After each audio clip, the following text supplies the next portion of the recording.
Good morning, everyone. Today we're going to build off of our definition of random chance and to really try to understand that a little bit more. And in order to do that, we're going to go through two different examples. One, we're going to try and answer the question, did LeBron James choke in the playoffs? And another one is Sydney Crosby a clutch hockey player? So there are two different explanations for a performance that does not match a player's ability. One is that the player's ability has actually increased or decreased.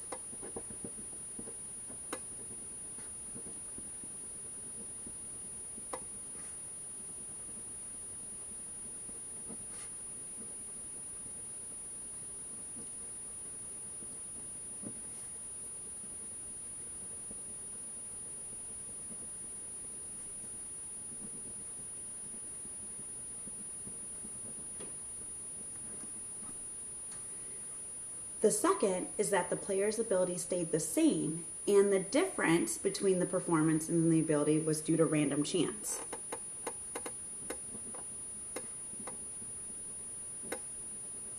The player's ability stayed the same,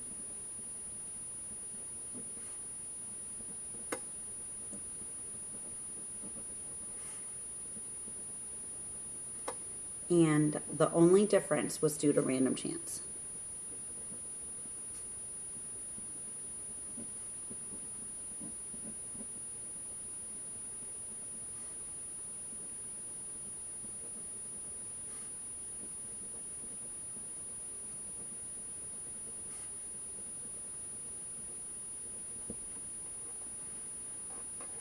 So, simulation analysis. We want to know if the poor or excellent performances are due to a decrease or increase in ability.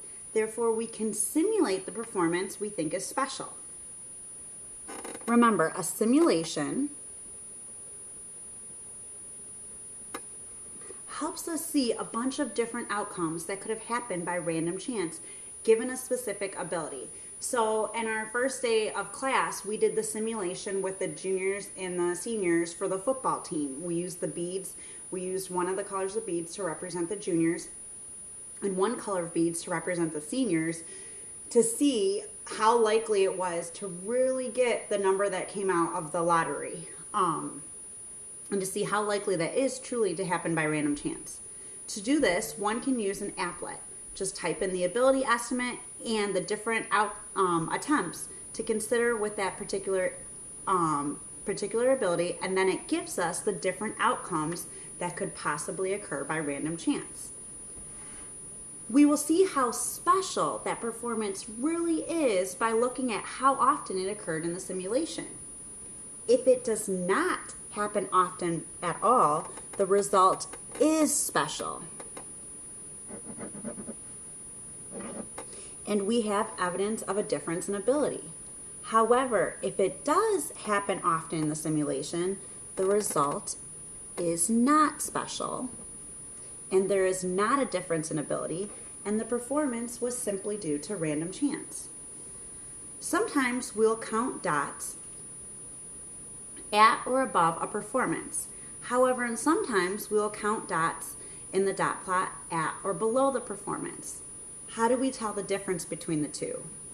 When reviewing a poor performance, we will look at that value or below the observed value. However, when we're reviewing a good performance or a performance that was better in some way, we will look at that value and above because we're trying to see if their ability increased. So, recall, we've examined dot plots a few times over the last couple of days. A dot plot of a simulation visually demonstrates the variance of a performance due to random chance. Each dot in the dot plot represents a trial with a specific number of successes. Whatever you choose to define a success as, a made shot, a hit, an A on a test, whatever you define a success as. The placement of the dot shows the outcome of the trial. Outcomes are shown along our horizontal or our x-axis and can be a decimal or a percentage. That's typically what we're looking at in these examples, or sometimes it's the whole number. The number of dots above each outcome show how often it occurred.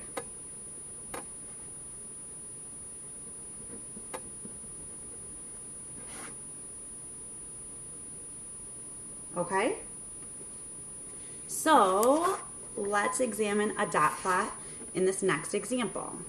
It says, this dot plot shows the results of 100 sets or 100 trials. So that means there's 100 dots of 10 simulated free throws for a player with an ability of 50%. In the applet, the ability estimate was 0.5 to represent 50%, and the number of attempts in each trial was 10. So, circle a dot and describe what it represents. So I'll circle a dot right here. Okay, it's right between 0.2 and 0.4, so we'll say that's at 0.3. So what does this dot represent? In one trial, the player made, now it's 0.3.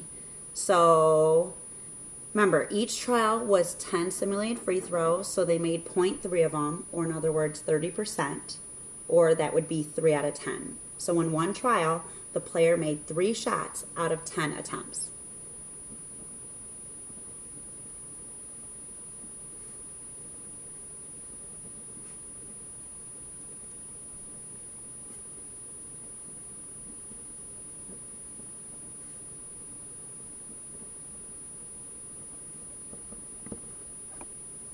Okay?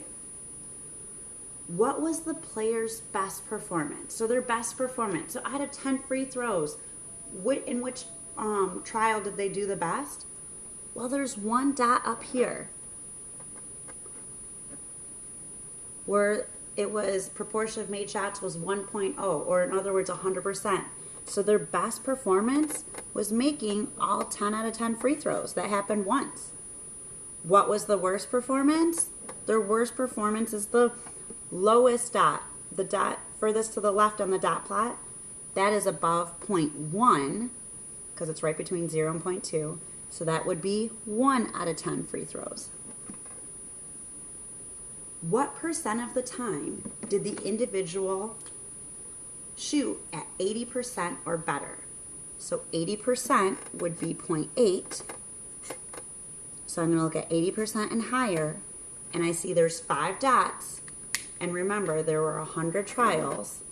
Okay, so what percent of the time? That would be 5 out of 100, which is 5% of the time. How many times did the player make 4 free throws? So 4 free throws, if we're talking about the proportion, would be equivalent to 4 out of 10, which is 0.4. So I count the number of dots above 0.4, which would be 15. Is it impossible for the player to make 0% of the free throws? Is it impossible?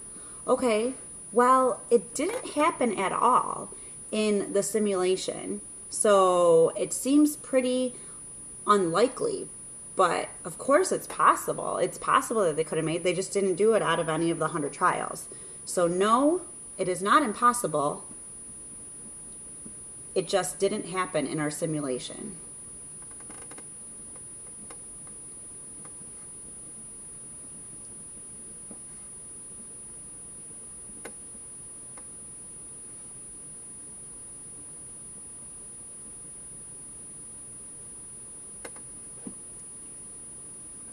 If the player made 7 out of 10 free throws, this performance is above their ability. But should the player be praised for their performance? So remember, their ability was 50%, so that's 5 out of 10. In one of the trials, they made 7 out of 10. Should they be praised for their performance? Well, let's take a look. 7 out of 10. So we look at 7 or higher. We look at the extremes. That was likely to happen by random chance. Remember, just because a player has the ability to make a free throw 50% of the time. It doesn't mean that every time they take 10 shots, they're going to get exactly 5 out of 10. There's going to be variation there. So 7 out of 10, it doesn't vary far enough from 5 out of 10 according to our simulation. So should the player be praised? Do we think their ability that they got better because they made this 7 out of 10?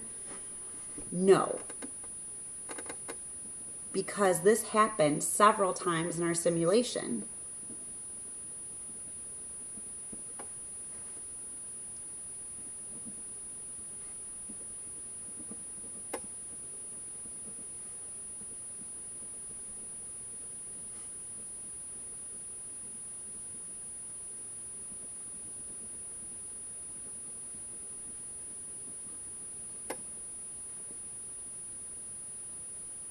Therefore, it is likely to happen by random chance if their ability is really 50%.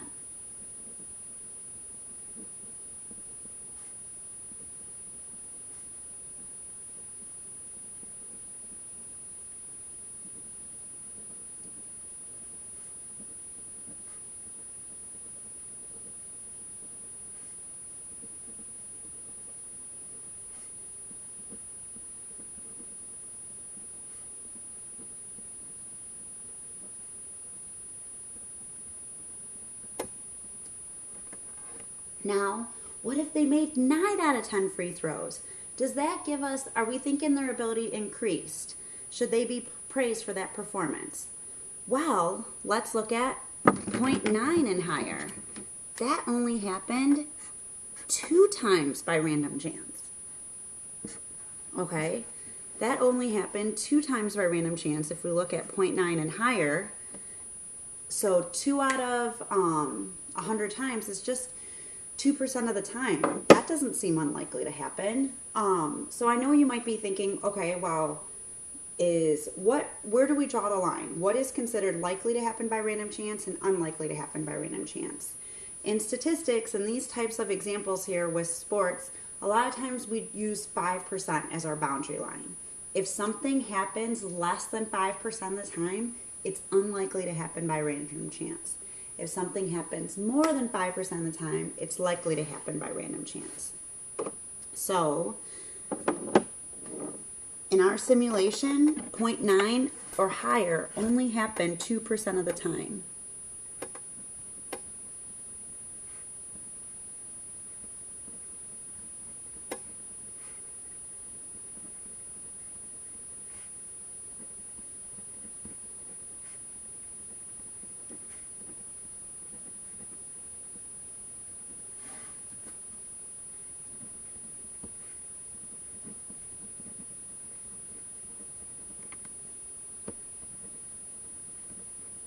Due to random chance.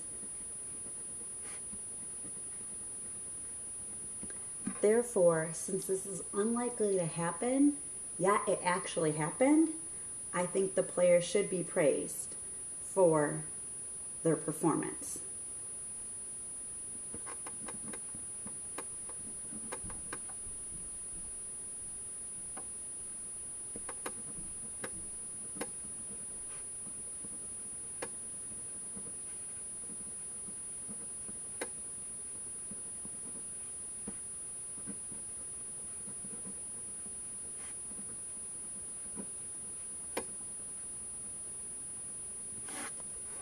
Okay, so since it was unlikely to happen, yet it actually happened, I think they might be getting better.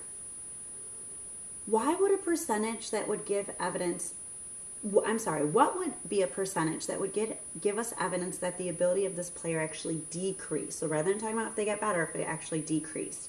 So I'm going to look at my dot plot here. Remember, their ability is 50%.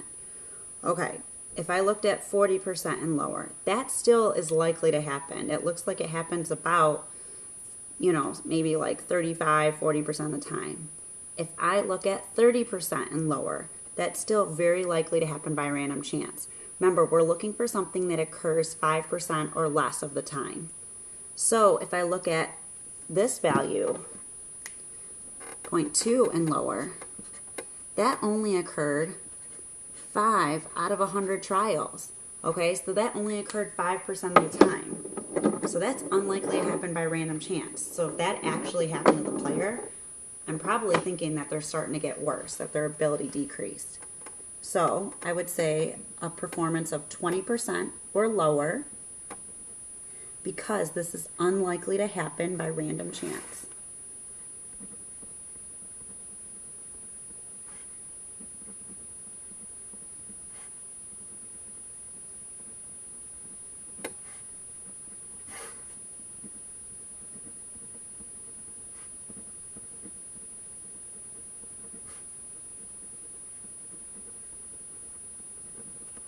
Therefore, if this occurred, the player probably got worse.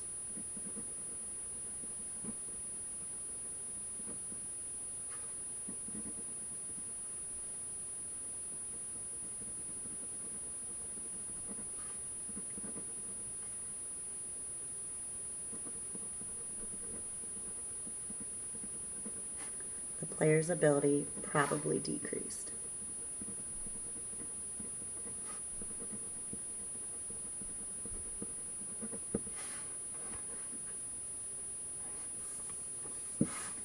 Okay, so now let's look at the term, let's talk about LeBron James and his performance in 2008. So first, something we need to address is the term choked in sports. What does that mean? A player or team is said to have choked in a situation where maintaining their performance was important, but they failed to do so. So they performed below their ability. So the pie charts, I know it might be difficult to see here, but hopefully it's a little bit easier to see on your paper. The pie charts compare LeBron James's performances in the regular season and the playoffs. In the regular season, he made 113 out of 359 attempts. So this pie chart on the left represents his regular season performance. The pie chart on the right represents his playoff performance. You can also see the percentages listed there for you. So, which percentage would be best to use as an ability estimate? The regular season percent or the playoff percent? So, the best representation of his ability should be the one that is out of the most number of attempts. So here it would be the regular season, because it is based off of a larger number of attempts compared to the playoffs.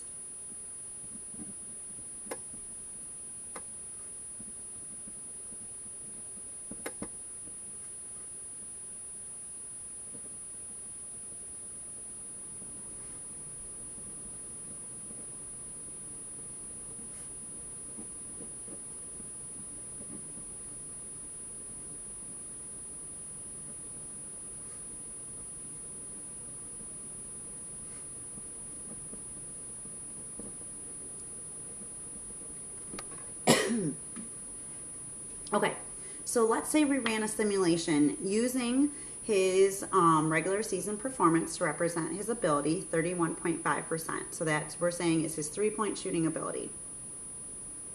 So you can see that his ability, or his performance, was lower than that in the playoffs. Did LeBron James get worse, or was that likely to happen by random chance? Did it not vary too far from his true ability? So here are the results of a simulation with 100 trials. So remember, his ability estimate was his regular season percentage, which was the 31.5%. Now, how many attempts are in each trial? We are trying to simulate what happened in the playoffs. So if you look back, he made 18 out of 70 attempts in the playoffs. So each one of these trials is out of 70, because we're trying to simulate the scenario from the playoffs. So recall that LeBron made 18 out of 70 shots in the playoffs. Was this an unusual performance? Well, let's take a look. 18 out of 70. Okay. Now, I'm going to draw my line right here at 18. And remember what we said earlier. If we're trying to see if it's a poor performance, we're going to look at all the values at that observed value, which was 18, and lower. So, how many dots here out of 100 are at 18 and lower? There are 14 out of 100 dots. Or in other words, this is likely to happen based on his ability really being about 31.5%, 14% of the time. So was this an unusual performance by LeBron James in the playoffs? No, because this performance is likely to happen by random chance.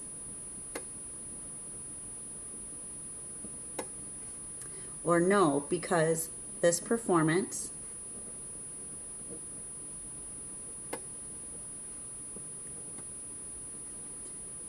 is likely to happen by random chance, even if his actual ability is 31.5%.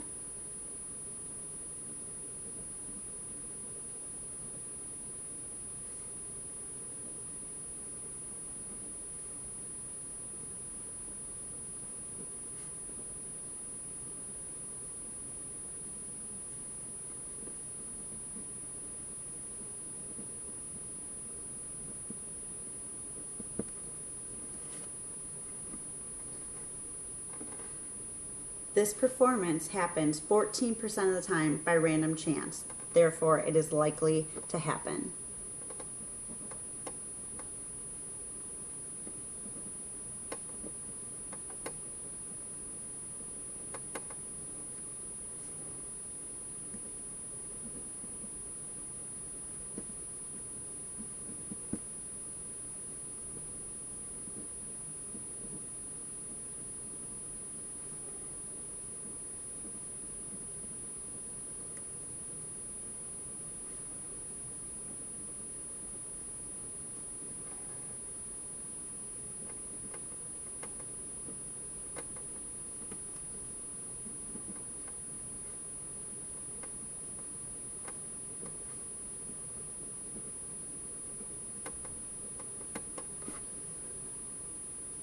Now, why are results from an applet, which is used to create this dot plot of the simulation here, considered independent?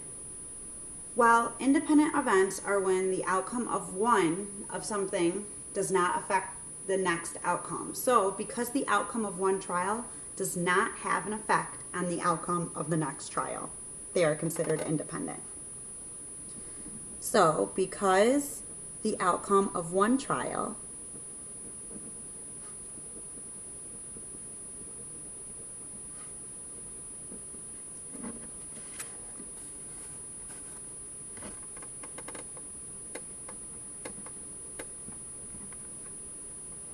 does not have an effect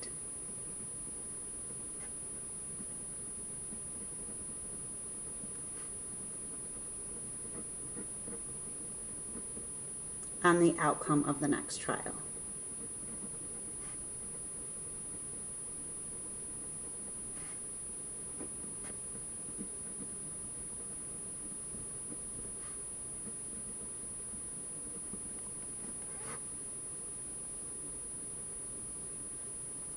Okay,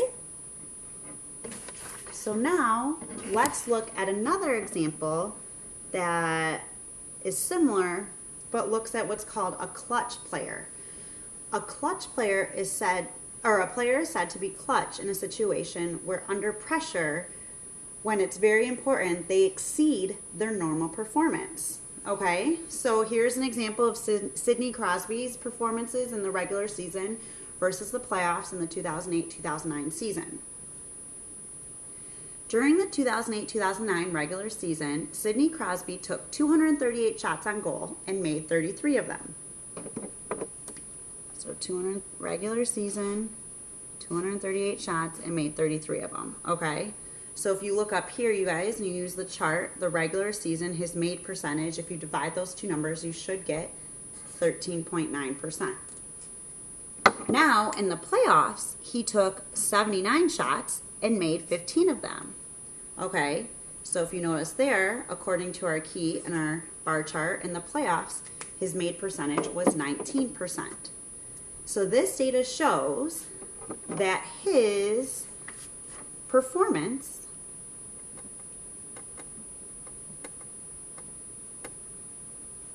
as measured by goal percentage was definitely better in the playoffs than the regular season.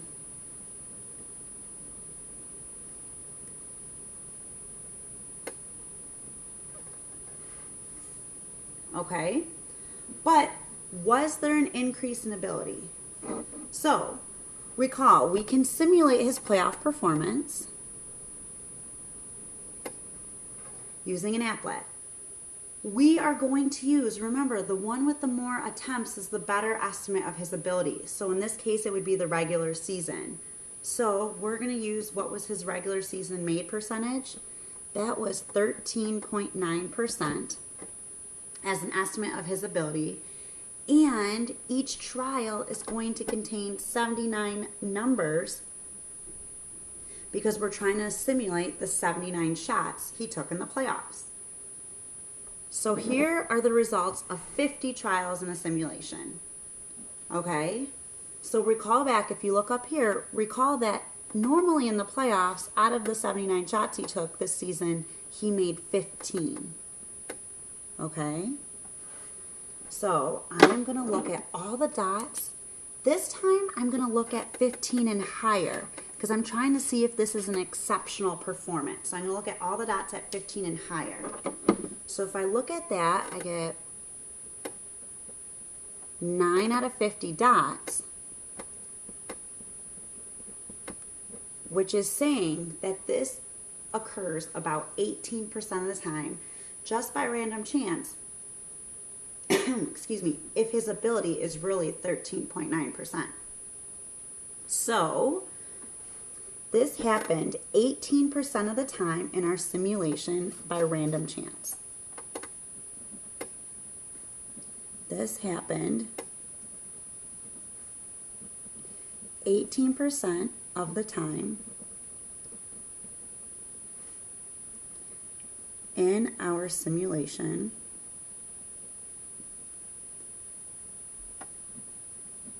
by random chance.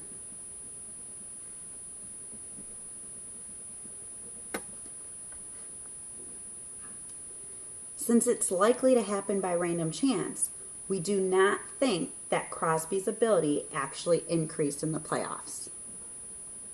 So since this performance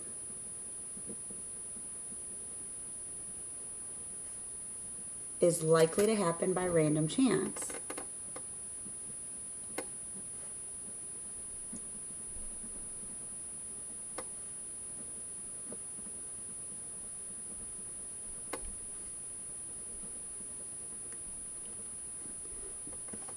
we do not think his ability actually increased in the playoffs.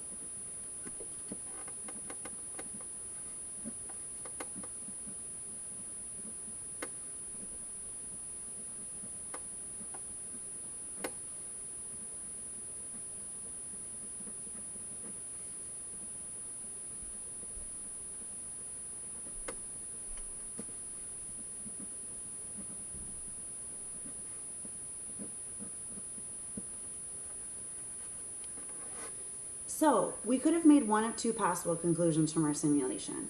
What is the other possible conclusion that we could have drawn?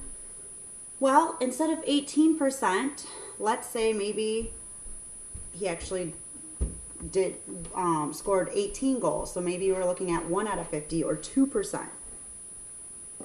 So if this only occurred 2% of the time in our simulation,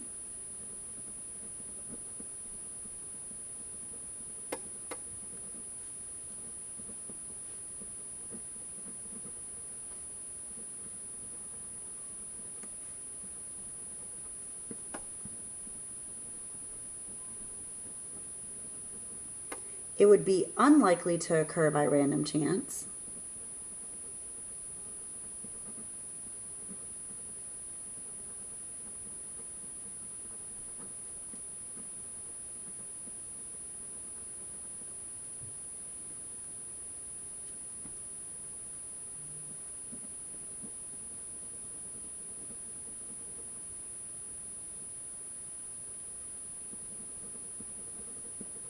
Therefore, one would think his ability increased.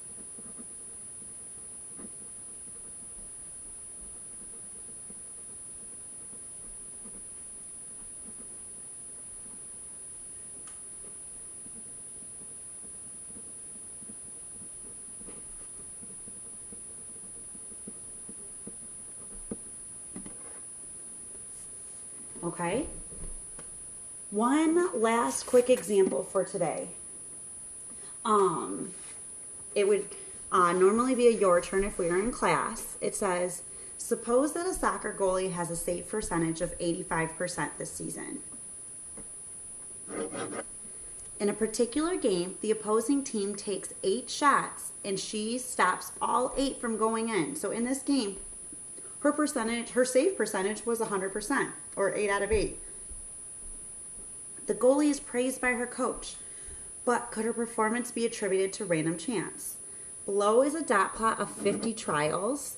What do you think? So go ahead and pause the video right now and try and answer the question. Okay, so let's see what we think. Remember, she stops all 8. Okay, so she stops 8 from going in. Okay, so we're going to look at all the dots at 8 and higher. So that would be 1, 2.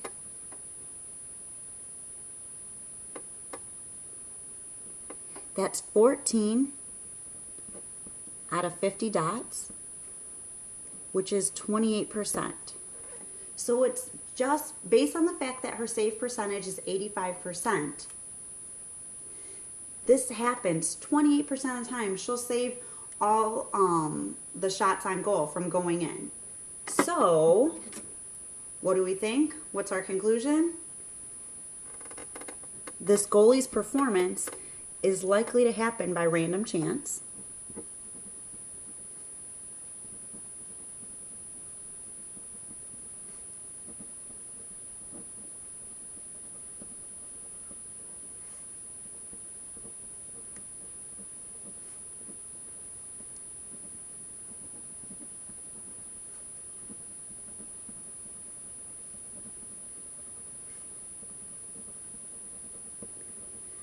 Based on her save percentage ability of 85%.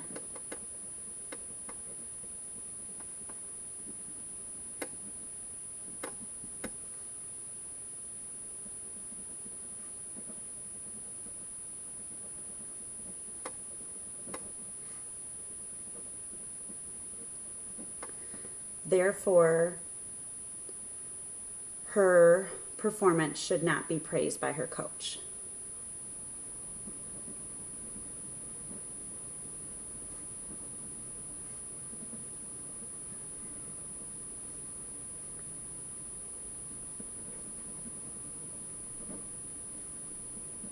Therefore, her performance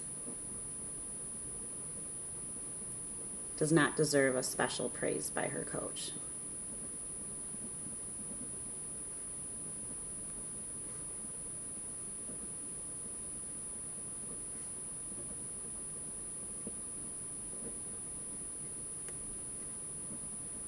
Because it's due to random chance.